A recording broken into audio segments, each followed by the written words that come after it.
코로나와 함께 사는 거 불편하죠? 불편한 것 중에 하나가 안경을 쓰시는 분들, 매일 그런 건 아니지만 오늘같이 약간 습도가 있는 날에는요, 마스크를 하고 안경을 쓰고 안경을 착용하고 그러면 안경에 김이 서리기도 합니다. 그리고 말을 많이 하거나 숨을 좀 가쁘게 쉬거나 그럴 때는 김이 더 서리고요.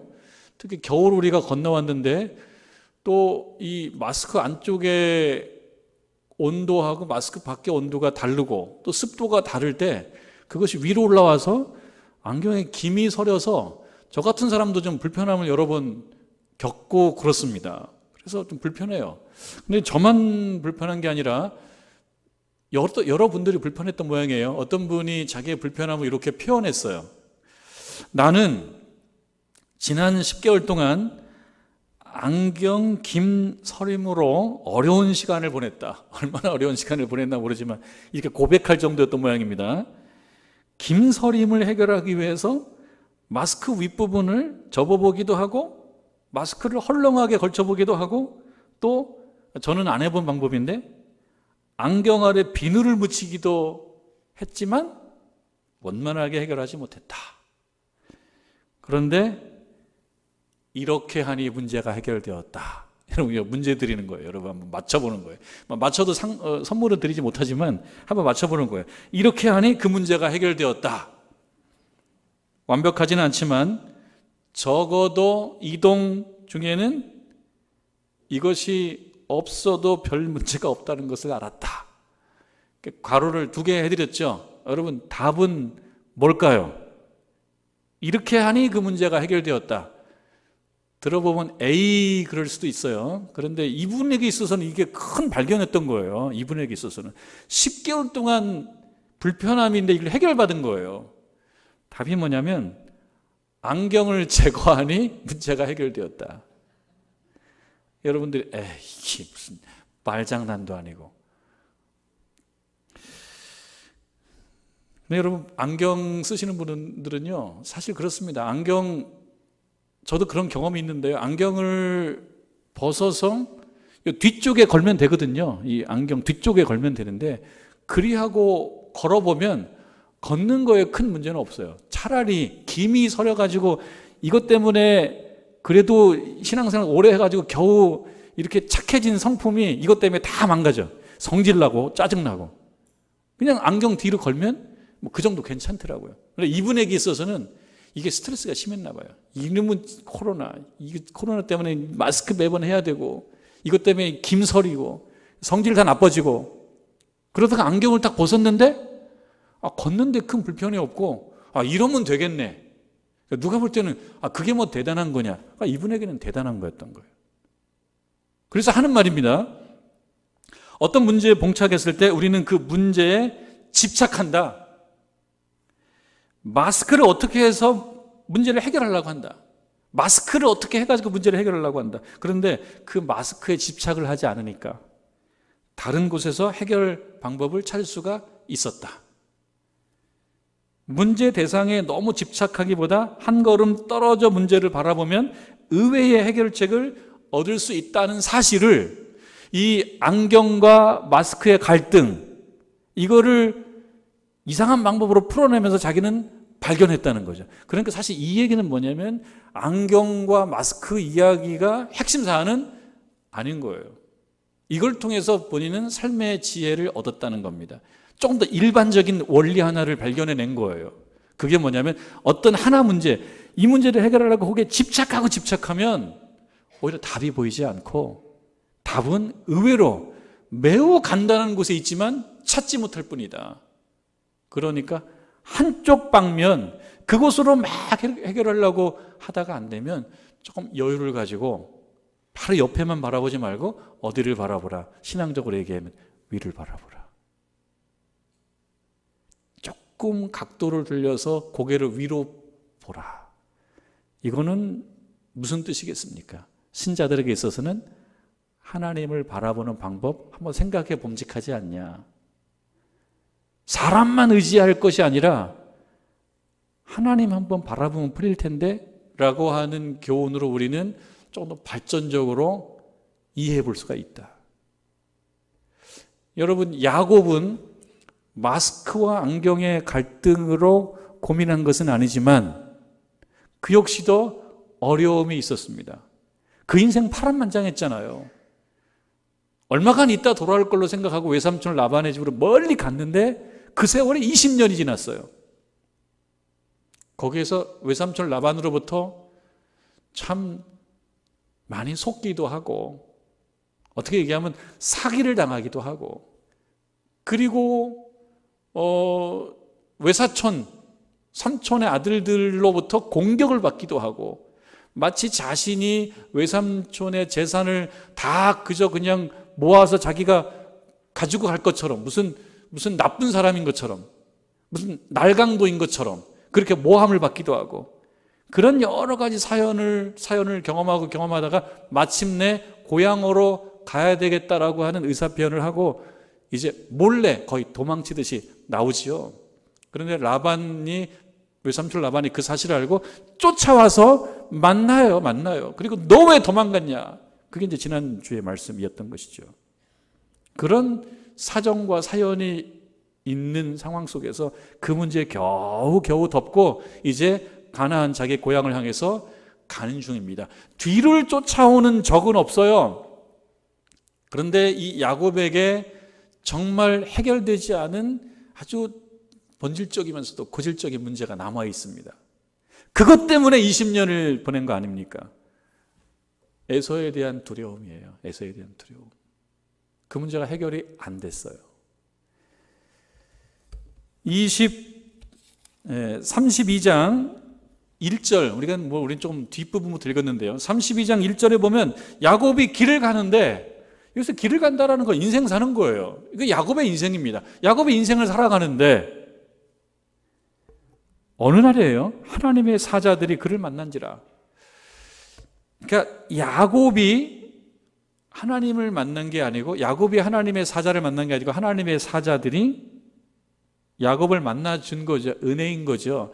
여러분, 신앙생활 하다 보면 이런 은혜가 있어요. 이 은혜를 소중하게 생각해야 돼요. 이런 기회가 있어요. 기회가 항상 오는 것도 아닙니다. 하나님께서 오시는 그 길목을 걷다 보면 하나님을 만날 때가 있습니다. 야곱이 그때 영안이 열린 거죠. 아니, 하나님의 사자가 있네, 천사가 있네, 그리 생각하면서 그곳 이름을 지읍니다. 마하나임. 여러분, 마하나임이라고 들어보셨어요?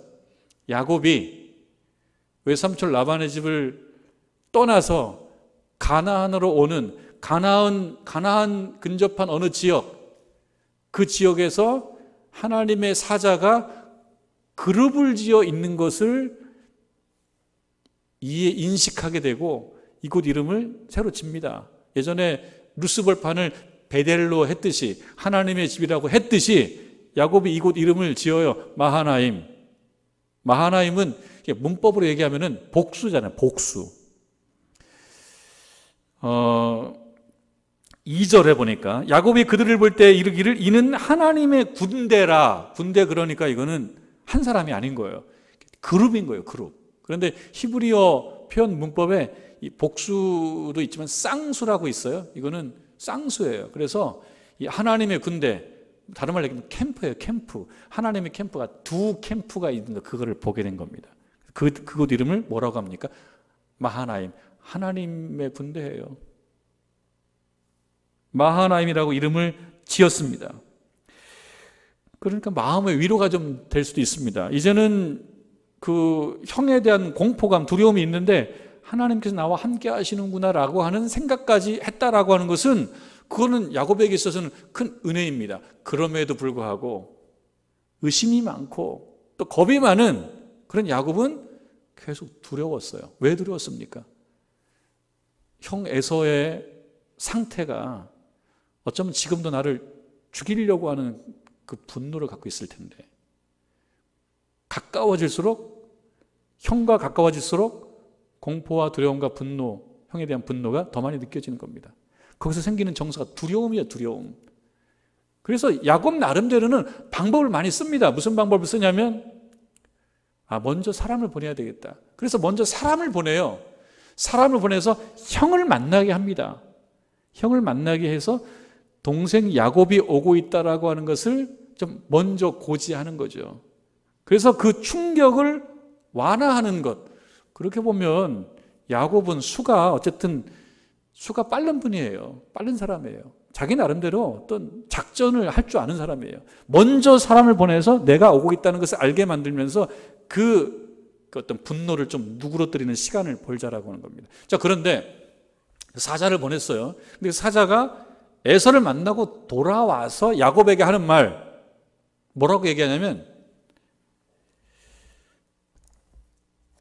그게 32장 6절의 말씀인데요.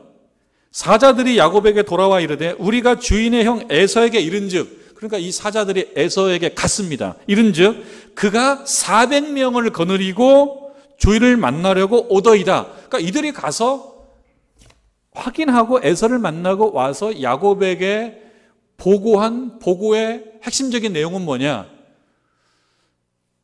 형 에서가 400명의 부하를 이끌고 지금 오고 있다. 다른 얘기는 없어요. 딱 요 사실만 얘기해요. 근데 세번역 성경으로는 치려고 한다라고 하는 표현이 들어가요. 그러니까 에서가 야곱을 치려고 온다라고 이 문맥으로는 그렇게 이해가 됩니다. 지금 이 사자들은 야곱에게 자기를 친다라고 이렇게 명쾌하게 얘기하지는 않았지만 전후 맥락을 보게 되면 그렇게 이해할 만한 상황. 그렇게 보면 이 종들이요, 그냥 자기에게 주어진 그 임무를 잘 모르는 것 같아요. 이 종들이, 여러분 아시다시피 에서가 야곱을 죽이려고 오는 게 아니에요. 근데 이 종들이 조금 더 세심하게 신경 썼으면 야곱의 그 어려운 마음을 좀 풀어줄 수도 있을 텐데, 이 종들은 매우 관료주의에 충실한 사람들이었던 것 같아. 다른 거 안 하고 그냥 딱 그 사실 400명 데리고 옵니다. 야곱의 마음속에는 뭐가 생겨요? 두려움이 생기는, 두려움이. 하나님께서 이곳에 계신다라고 하는 그 마하나임을 경험을 했지만 그럼에도 400명이 자기를 향해서 온다라는 이야기를 들으니까 뭐가 계속 생기냐면 두려움이 계속 생기는 거예요. 여러분, 두려움은 우리 인생 사는데 예의 없이 경험하는 겁니다. 코로나도 두려움을 주는 거고, 건강의 문제도 두려움을 항상 주고, 아무리 인간적으로 잘한다고 해도 건강의 문제를 자기가 지배할 수는 없거든요. 건강의 문제를 통해서 두려움이 오고, 내가 잘한다고 해서 또 다 되는 것도 아니잖아요. 인간 관계에서 오는 그 상처도 크고 어려움도 있고, 또 요즘에는 경제 환경이 어렵다 보니까 경제적으로 어려움이 있고요. 두려움이 생기는 거는 야곱만의 문제가 아닙니다. 우리 모두의 문제입니다, 이 두려움은. 자, 이런 상황이 되니까 야곱이요, 9절 말씀에 야곱이 또 이르되 내 조부 아브라함의 하나님, 이렇게 하나님을 부르는 겁니다. 사실 그 전에 야곱은 어떤 수를 썼냐면 자기의 일행을 두 그룹으로 나눠서 한 그룹은 앞에 가게 하고 한 그룹은 뒤로 오는데 자기는 뒤에 있어요. 혹시 에서가 공격해 오면 앞에 그룹을 공격할 때 뒤 그룹에 속해 있는 자기는 도망가려고. 그러니까 야곱은 야곱이에요. 야곱이라는 말 속에 담겨져 있는 것은 매우 인간적이고 세속적이라는 뜻이 그 안에 있어요. 세속적 처세는 굉장히 밝은 사람이 야곱이에요. 자기가 할 수 있는 거니까요. 근데 거기서 끝나는 게 아니라 9절에 야곱이 또 이르되 내 조부 아브라함의 하나님, 이렇게 하나님을 부릅니다. 하나님을 부르면서 뭐라고 얘기하냐면 11절로 좀 넘겨서 봅니다. 내가 주께 간구하오니, 간구하는구나. 간구하는 거예요. 야곱은 인간적 처세에만 의지하는 것 같지만, 그러나 이런 어려움이 처했을 때는 또 하나님을 찾는 모습을 우리에게 보여줍니다. 우리처럼 평범한 인간이기도 하면서 또 한편으로서는 그 반드시 평범하다고 볼 수 없는 모습을 보여줍니다. 그건 뭐냐면 어렵고 힘들고 두려울 때, 자기가 위기에 처해 있을 때 하나님을 찾는다는 것, 그리고 하나님을 만난다는 것, 하나님을 경험한다는 것, 그것은 야곱에게서 우리가 보고 배울 수 있는 그런 모습이기도 합니다. 하나님께 간구하는 거예요. 여러분, 신앙적이라는 말은 무엇을 얘기합니까? 어려울 때 하나님을 찾는 게 신앙적 아니겠어요? 두려움이 있을 때, 인간의 힘으로 문제를 해결하기 어렵다고 느낄 때, 방법이 없을 때, 막막할 때, 그럴 때 하나님을 찾고 하나님께 기도하는 사람, 그 사람을 신자라고 말할 수 있으며 그런 모습을 신앙적이라고 말할 수가 있다는 겁니다. 야곱은 기도하는 거예요. 그리고 이전에 들었던 하나님의 말씀 12절에 나오는 내가 반드시 내게 은혜를 베풀어 내 씨를 바다에 셀 수 없는 모래와 같이 많게 하리라 라고 하나님께서 예전에 말씀하지 않으셨습니까? 그러니까 말씀도 기억해야지 하나님께 기도할 수 있어요. 말씀도 읽고 듣고 기억해야 됩니다. 하나님께서 그렇게 나에게 확신을 주시지 않으셨습니까? 나를 인도해 주시겠다고, 은혜를 베풀어 주시겠다고, 그리고 바다에 설 수 없는 모래와 같이 많게 해 주시겠다고 하나님 말씀하신 거 제가 기억하는데, 하나님 기억하시고 저를 지켜주옵소서, 저에게 은혜를 베풀어 주옵소서, 그렇게 기도하고 있는 거예요. 그 말씀이에요. 12절 말씀인 거예요. 내게 은혜를 베풀어, 그렇게 말씀하셨습니다. 저를 지켜 주옵소서. 그렇게 기도하는 겁니다. 그 방법으로도 마음의 안정이 안 돼요. 그래서 야곱이 또 술습니다. 선물을 준비해요. 선물을. 소와 양과 염소와 선물을 많이 준비하고요, 선물을 형에게 보냅니다. 그리고 형한테 보낸 선물을 한 번에 보내는 게 아니고요, 몇 그룹으로 나누어서 선물 주는 그룹, 1그룹, 2그룹, 3그룹 나눠서요, 여러 그룹을 보내요. 그래서 선물을 한 번 주고 두 번 주고 세 번 줘요. 그리고 선물을 주면서 마지막에 꼭 뭐라고 얘기하게 하냐면 야곱도 우리 뒤에 있나이다 라고 하는 말을 꼭 붙이게 만들어요. 이 선물은 야곱이 주는 거고 야곱은 당신에게 오고 있다는 것을 계속 말하게 만들어요. 그 야곱은 어쨌든 자기가 할 수 있는 실력은 다 발휘해요. 뭘 알고 있냐면요, 선물의 힘을 알아요. 선물의 힘. 여러분, 유치한 것 같은데요, 선물의 위력은 대단합니다. 여러분 경험해 보시지 않으셨습니까? 정말 얄미워 죽겠는데, 때려주고 싶은데, 혼내주고 싶은데 그가 갑자기 선물을 보내? 그 다음에 어떤 마음이 들어요? 내 그럴 줄 알았어. 참 착한 사람이야. 아, 나는 예전부터 저분이 진짜 훌륭한 분임을 알고 있었어. 그게 뭐예요? 선물의 힘, 선물의 위력. 내 마음에 화가 있는데요, 선물을 받으면 마음이 이렇게 누그러져요. 이거 유치하지만 위력적이에요. 이걸 야곱은 안다니까요. 그래서 이거가 다 기업 현장에서 다 벌어지고 있는 사실이잖아요. 선물의 힘이 얼마나 무서운지 알으니까 기업 현장에서, 권력의 현장에서 선물을 주고받다가 그게 다 문제가 되는 거 아닙니까? 선물이 그만큼 위력이 있는 거예요. 긍정적으로 활용해 볼 만한 방법입니다. 긍정적으로. 여러분들 누구랑 가까이 있고 싶으면요, 선물을 하나 줘보세요. 관계가 좋아집니다. 예. 선물을 받을 줄도 알아야지만 선물도 줄 줄도 알아야죠. 자, 이렇게 수를 써죠, 야곱이. 그러면 다 됐느냐? 가만히 보니까 야곱이 여기서 그치지를 않아요. 오늘 말씀의 핵심이기도 한데 22장 밤에 일어나 두 아내와 두 여종과 11 아내를 인도하여 야복 나루를 건널 때, 이 건너야지만이 가나안으로 가는 건데요, 야복 나루를 건널새 그들을 인도하여 시내를 건너가게 하며 그의 소유도 건너가게 하고, 다 건너가게 하고, 그 다음에 24절 야곱은 홀로 남았더라. 홀로 남았어요. 홀로 남았어요. 이게 뭘 의미하겠습니까? 자기 마음속에 두려움이 있고, 이 두려움을 어떻게든 떨쳐버리고 이겨내고, 두려움뿐만 아니라 두려움의 원인이 뭡니까? 에서가 혹시 자기를 죽일 수도 있다라고 하는 그 에서의 마음, 두려움의 원인, 이 문제를 어떻게든 풀어봐야 된다는 그런 마음이 여러 어떤 방법들을 동원하게 만들었는데, 그 방법 중에 하나가 뭐냐면 홀로 남은 거라고요. 홀로 남은 것. 왜 남았는지 성경은 말하고 있지 않지만 지금 야곱의 상황은 두려움. 그 두려움의 핵심적 내용은 에서가 나를 죽일 수도 있고 내 가족들을 다 죽일 수도 있다라고 하는 그러한 에서로부터 오는 그 두려움, 이건 해결되지 않은 거예요. 본인이 느끼기에. 그러니까 이 홀로 남았다라고 하는 것은 결국 이 문제를 어떻게든 해결해 보려고 하는 야곱 나름대로의 특별한 방법이었을 것이다. 그런데 이 홀로 남아서 어떤 일들이 이루어지고 있느냐를 보게 되면, 그러면 이 홀로 남은 야곱의 의도를 우리가 간접적으로 추정해 볼 수는 있다.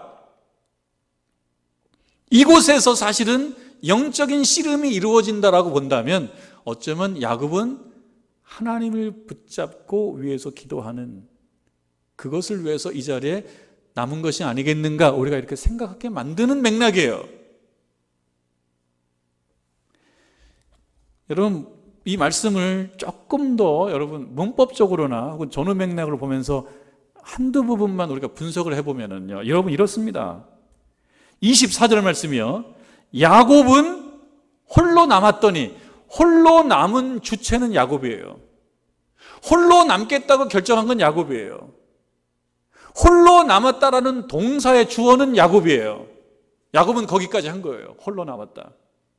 그 다음 자기가 할 수 있는 것이 없어요. 자, 그런데요, 그 다음에 누가 등장합니다. 등장인물이 있습니다. 어떤 사람이라고 얘기하는 어떤 사람이 등장합니다. 어떤 사람이 날이 새도록 야곱과 씨름했다. 그러니까 씨름한 주체는 누굽니까? 야곱이 씨름한 겁니까? 어떤 사람이 씨름한 겁니까? 야곱은 씨름 속으로 들어갔지만 씨름을 청해온 사람은 누굽니까? 어떤 사람이에요?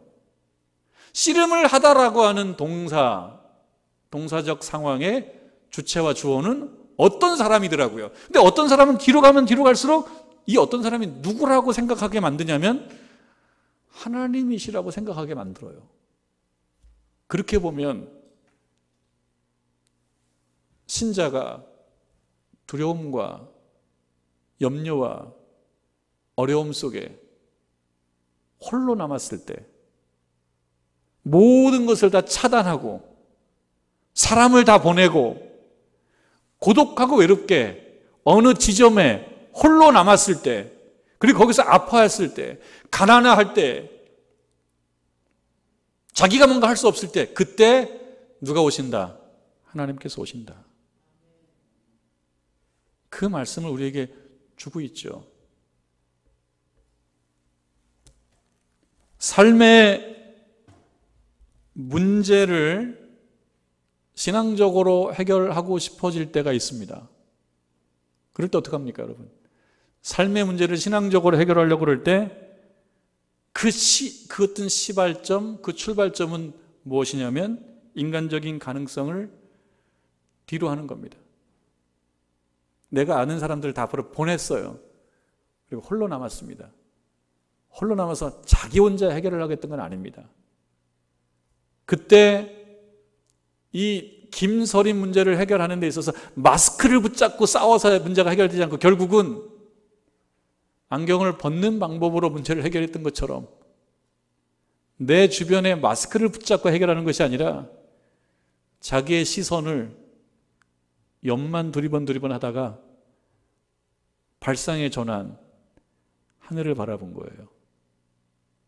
하늘을 바라봤다라고 하는 것은 누구를 의지했다라는 얘기를 하는 겁니까? 하나님을 의지했다라고 하는 다른 표현인 것이죠. 하나님을 의지하는 거예요.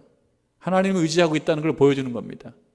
내가 할 수 있는 건 없어요. 그때 누가 오시냐? 하나님께서 오시더라.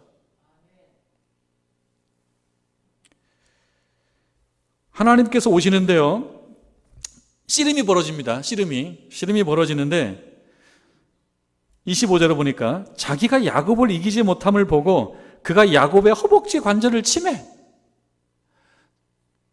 씨름을 하는 거예요. 이 부분을 그림으로 그린 사람들도 있더라고요. 고갱도 그림을 그렸고.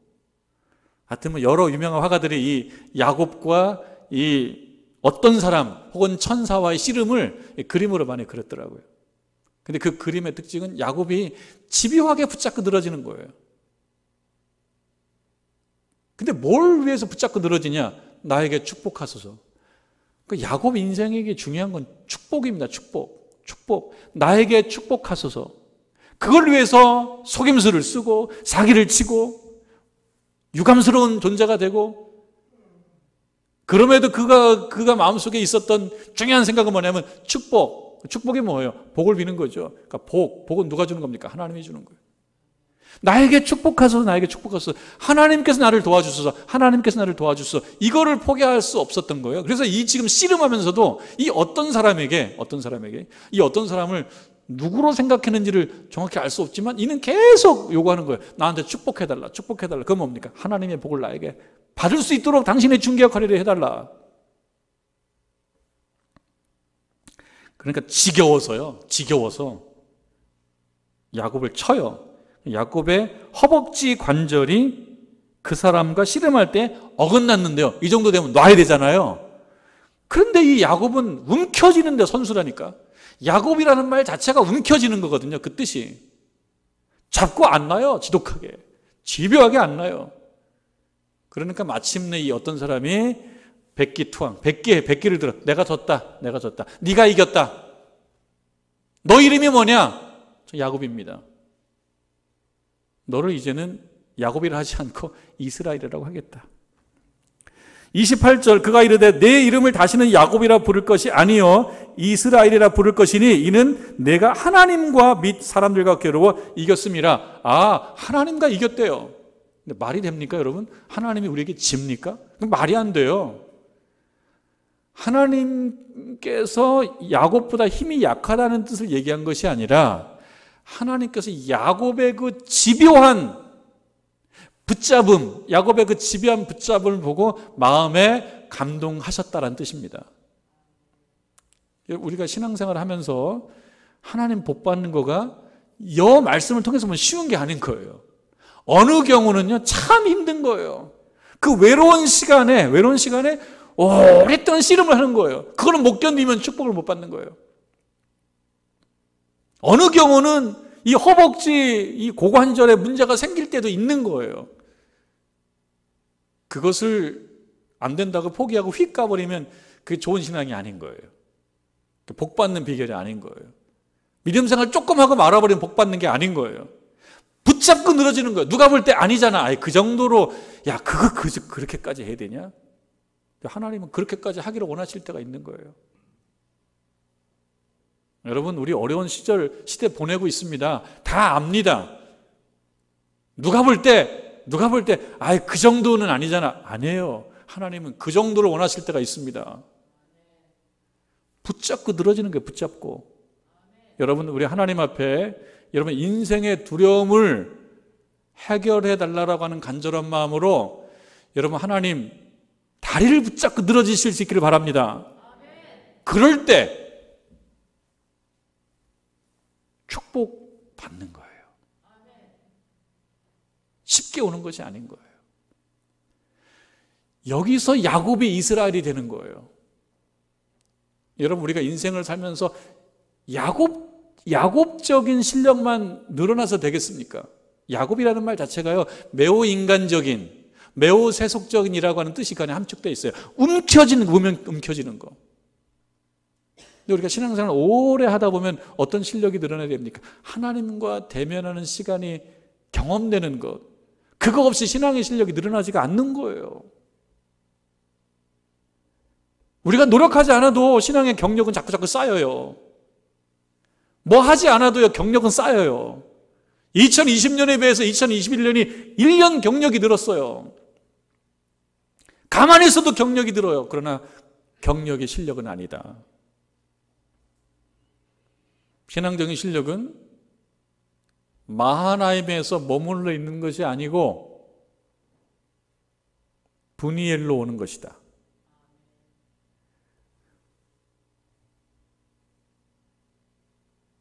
(30절) 말씀 보면 그러므로 야곱이 그곳 이름을 브니엘이라 하였으니, 브니엘은 뭐냐?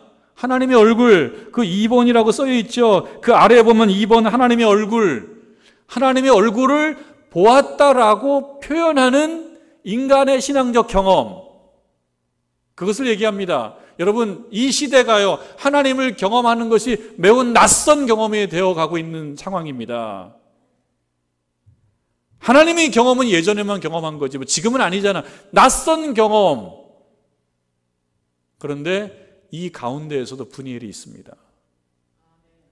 여러분, 정릉제일교회를 마하나임을 넘어선 분이엘로 만들어야 되는 사명이 여러분들에게 있습니다. 이것은 무엇입니까? 이곳에서 여러분들이 하나님을 만나면 여기가 분이엘이 되는 것이요, 여러분들이 하나님을 만나지 못하면 마하나임에 머물러 있는 거예요. 마하나임도 좋은 겁니다. 근데 마하나임은 무엇입니까? 내가 살아가는 인생길 가운데 하나님 저기 있구나, 하나님 저기 있구나, 저기 두 캠프가 있구나, 이것도 은혜지만 그것으로 만족할 수 없어요. 어디까지 가야 됩니까? 하나님의 얼굴을 경험하는 거죠. 그러기 위해서는 집요함, 물고 늘어짐, 잡고 늘어짐. 그럴 때 야곱의 문제가 하늘에서 풀립니다. 하늘에서 풀리니까 땅에서도 풀립니다. 하나님께서 야곱의 인생을 이끌어 가시면서 이제는 야곱이 아닌 이스라엘로 살게 하신다. 사람이 성숙한 거죠. 여러분, 야곱도 참 열심히 인생 살아간 정말 소시민적인 영웅이지만, 그러나 우리 하나님께서는 그 야곱이 이스라엘로 변모해 가는 것을 원하시고 기대하시기 때문에 2021년도 5월을 사는 정릉제일교회 모든 성도 여러분들께서는 자신의 이름을 넘어서서 이스라엘로 성숙해가는, 마하나임을 거쳐서 분이엘을 경험하는 그런 하나님의 귀한 자녀들 다 되시기를 주님의 이름으로 축원합니다.